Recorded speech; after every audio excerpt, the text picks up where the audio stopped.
It is said that approximately every half-lunar cycle, a strange and peculiar ritual takes place. Clothing items are collected from the far corners of the dwelling and assembled in a vessel, at which point they are transported to be cleaned. Their journey begins in the cleaning machine. Water begins to shoot from a myriad of jets, submerging the wearable fabric items. Once they have been thoroughly swished and swashed, spinned and spun, the items are transferred next door. Once items have passed through this second machine, they are no longer damp and cold, and are instead warmed and fluffed. Now aligned and replaced in their initial transportation vessel, the items are brought back to their resting place. Alas, on occasion, certain items find themselves without their original companion. But do not fret. There is a simple solution to re-establish order for all those who are alone. And with that, the process is complete. Well, at least for that first sock. As you can well imagine, the story does not end here. What did happen to that other sock?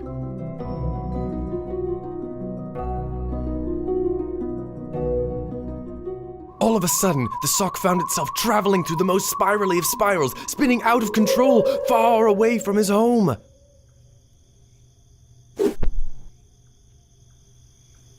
Landing on a conveniently located pile of fluffy lint, our hero was not harmed. The sock found himself in a curious-looking forest, where everything was soft and plush. The sock collected himself and proceeded onwards, the only direction he could go. Along the way, a shrubbery rustled, startling the sock, who took off in a hurry.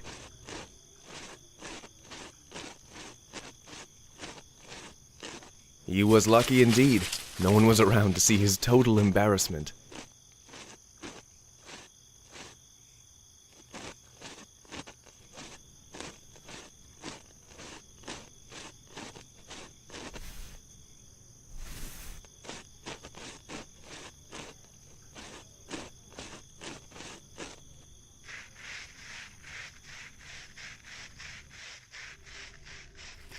Eventually, the sock arrived in a town square of sorts. Briefly looking around, he found there was no one to be seen. Exhausted from his travels, he found a bench underneath a tree and went to sleep.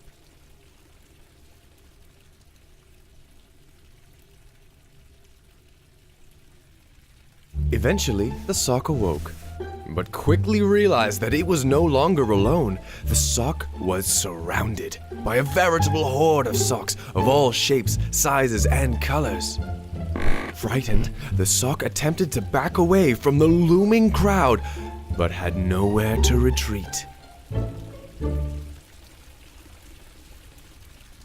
Suddenly, the crowd split, and the tiniest of baby socks came forward. A sense of relief washed over our hero, as it became evident that these strangers were of the friendly variety.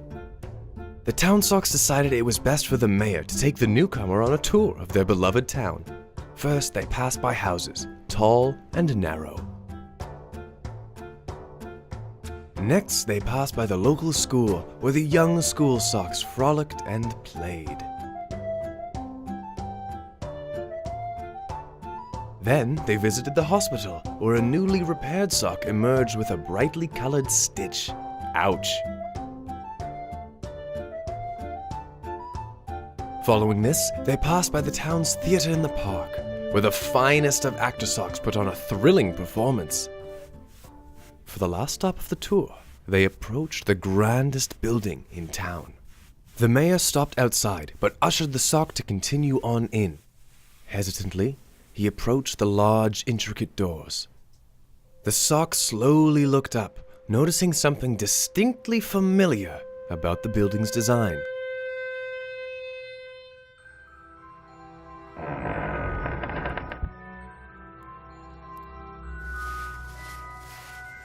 At the other end of the room, there was a rather peculiar-looking stone.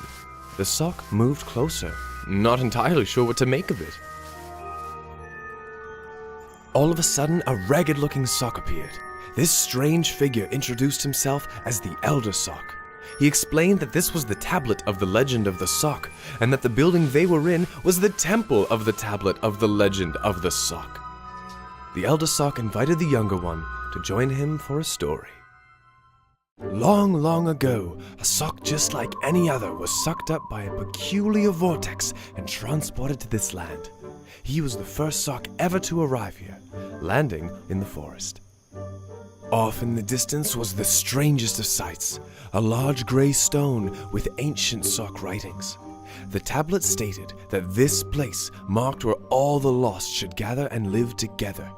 One day, under the grandest of yarn trees, during the crescent moon, a sock of many colors, unlike any other, would arrive.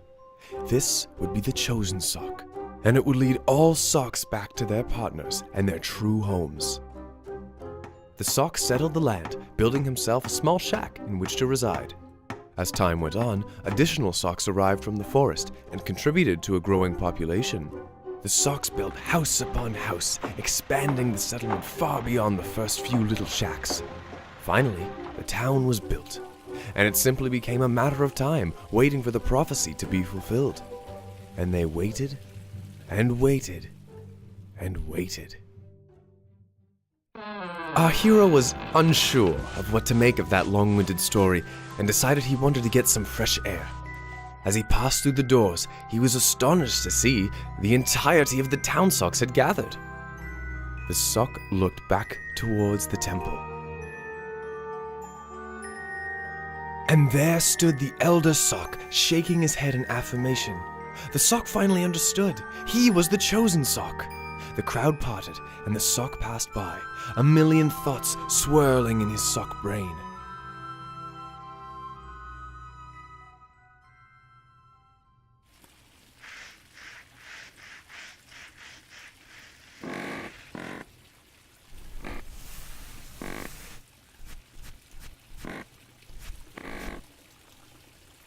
Looking out into the town square, the sock watched as mismatched pairs frolicked in enjoyment. The elder sock had also come over to the bench and sat down, hoping to comfort the visibly upset sock. The sock explained that while all of these socks seemed to have formed new pairs, he was still rather lonely without his match. All of a sudden, it hit our hero like a sack of laundry in the face. By leading the town socks to their true home, he would also have a chance to be reunited with his match. Newly invigorated, the sock set off to build a machine to transport the town socks back through that darned vortex. The sock worked away at the escape machine, drafting and redrafting, tinkering with anything it could get its little threads on. All the while, the elder sock supervised. Time passed, and eventually the machine was completed. The town socks gathered in the square and eagerly awaited the reveal of the escape vehicle in all its anticipated glory. Finally, it was time.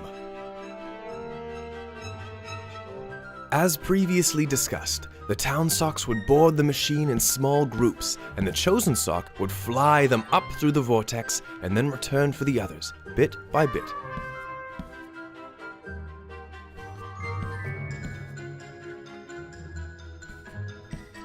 At last, the prophecy would be complete. The engine rumbled as the machine began to shake, the socks collectively holding their breath.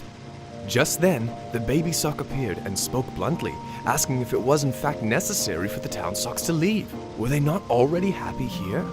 Shocked and stunned by what they had just heard, the town socks on board the machine realized that the baby sock had made a compelling point. Alone on his machine, our hero remained determined, holding on to his hopes of returning home.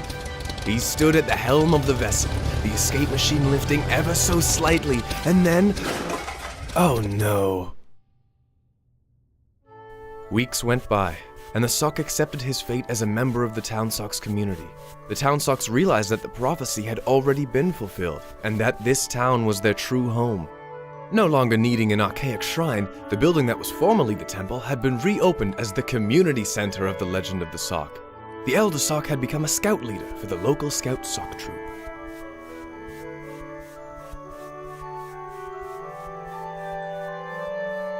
The once chosen sock admired the lint trees and various yarn life that the forest offered. remembering his initial encounter with that conveniently located pile of fluffy lint.